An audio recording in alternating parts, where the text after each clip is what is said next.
Oke, sekarang kita akan masuk ke segmen kita terakhir pagi ini tentang hubungan DFT dengan transformasi lain ya. Nah, kita sudah tahu ya, hubungan DFT dengan deret Fourier sudah jelas. Seandainya kita mempunyai XP ya, yang periodik itu yang disusun dari Xn, maka berlaku hukum ini, Fourier transform, yang deret Fourier, di mana CK sama dengan ini, ya. Maka kita tahu bahwa XK itu sama dengan N kali CK, ya. CK itu seper N dari itu, sehingga ini kan XK ya, XK itu sama N kali CK. Oke? Jadi, apa artinya? Apa artinya XK sama dengan N kali CK? Artinya gini, XK itu kan temannya XN ya, CK itu temannya XP N, ya, ulang ya, XK itu temannya XN, sedangkan CK itu temannya itu adalah XPN. Nah, ini baru berhubungan seperti ini kalau XP itu dikonstruksi dari XN. Ya, kalau XN yang tadi itu kita gabung-gabung seperti ini, maka XN ini akan menghasilkan XK dan XP ini akan menghasilkan CK yang hubungannya seperti itu. Ya, itu artinya ya. Oke. Kemudian apa hubungannya dengan spektrum sekarang? XK kita adalah X omega, tapi khusus pada omega-omega di titik-titik tertentu. Ya. Yang berlaku sama dengan sigma xn E pangkat itu. Jadi, dari DFT N titik dapat dilakukan rekonstruksi transposi Fourier bila xn adalah barisan dengan durasi terbatas L, di mana L lebih kecil dari N. Hanya pada kasus ini, IDFT dari XK akan menghasilkan barisan yang asli. Oke. Anda punya XN, ya. Kemudian, XN ini saya melakukan Fourier transform. DFT. Saya bisa balik lagi ke XN yang semula, kalau ya durasi dari XN itu masih lebih pendek sama dengan N besar saya, ya, baru semua rumus ini comply gitu. Kalau dia lebih panjang, kita punya problem. Oke, nah, kalau sinyal saya lebih panjang dari N, harus apa saya ya untuk menghitung DFT?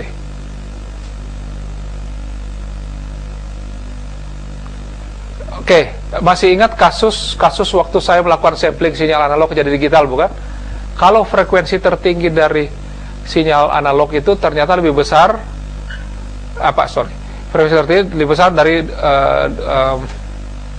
setengah frekuensi sampling. Apa yang harus saya lakukan? Ada dua ya, satu apa? Kalau saya punya sinyal masuk ya di sampling dengan frekuensi sampling Fs, ternyata frekuensi ini lebih tinggi dari setengah Fs. Apa yang harus saya lakukan? Ya ada dua ya. Satu, entah saya naikkan frekuensi sampling ya. Yang kedua apa?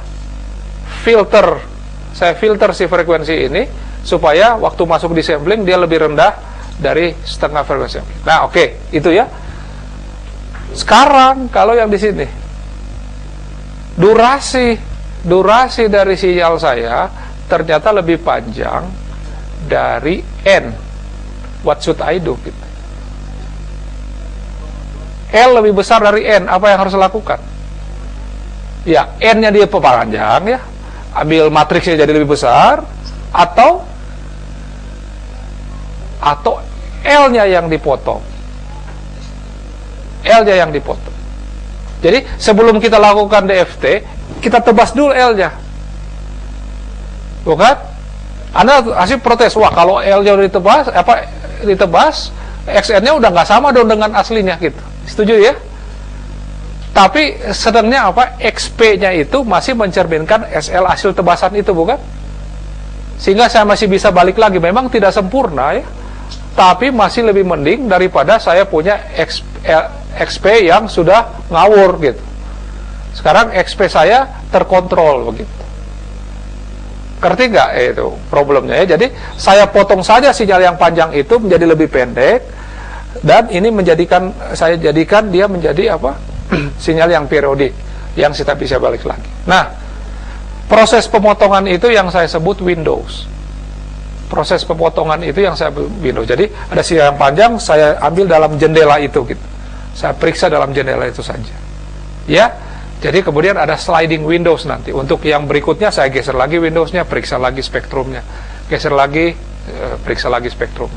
Jadi karena orang sudah punya komputer dan dia punya durasi terbatas untuk menghitung N, maka sinyal yang panjang itu ditebas sama dia.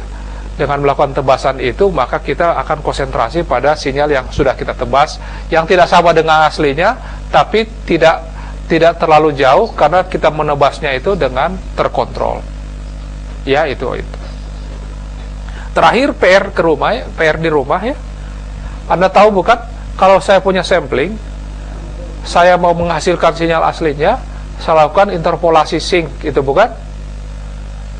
Oke. Di rumah PR, bisa tidak buat interpolasi yang seperti itu ya untuk kasus ini gitu. Coba Anda pikirkan ya. Kita punya sampel ini, saya ingin bikin ini, bagaimana caranya gitu. Dengan teknik yang sama dengan waktu kita melakukan interpolasi. Sebagai hints, hasilnya sama seperti sync tapi bukan sync ya. Seperti sync, dia mesti punya sifat seperti ini ya, harus punya sifat seperti ini si interpolator itu, di mana tingginya juga 1 di titik K-nya tapi 0 pada KK yang lain gitu. Kemudian digeser itu ya, is a interesting PR ya. Coba Anda pastikan Anda kuasai itu. Baik, saya akhiri kuliah kita hari ini. Apa yang sudah kita pelajari adalah proses sampling di frekuensi, yang banyak melakukan analogi dengan sampling di time domain. Sekarang kita lakukan sampling di frekuensi domain, dan hasil sampling itu saya sebut DFT, discrete Fourier transform. Nah, DFT ini tidak akan menghasilkan spektrum kalau XN itu lebih panjang dari N.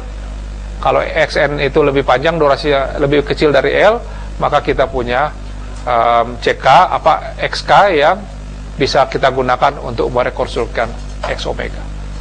Baik, bagi kelas jauh yang masih monitor kuliah ini, senang bergabung. Sampai bertemu lagi di hari Kamis pada jam kuliah kita jam 11.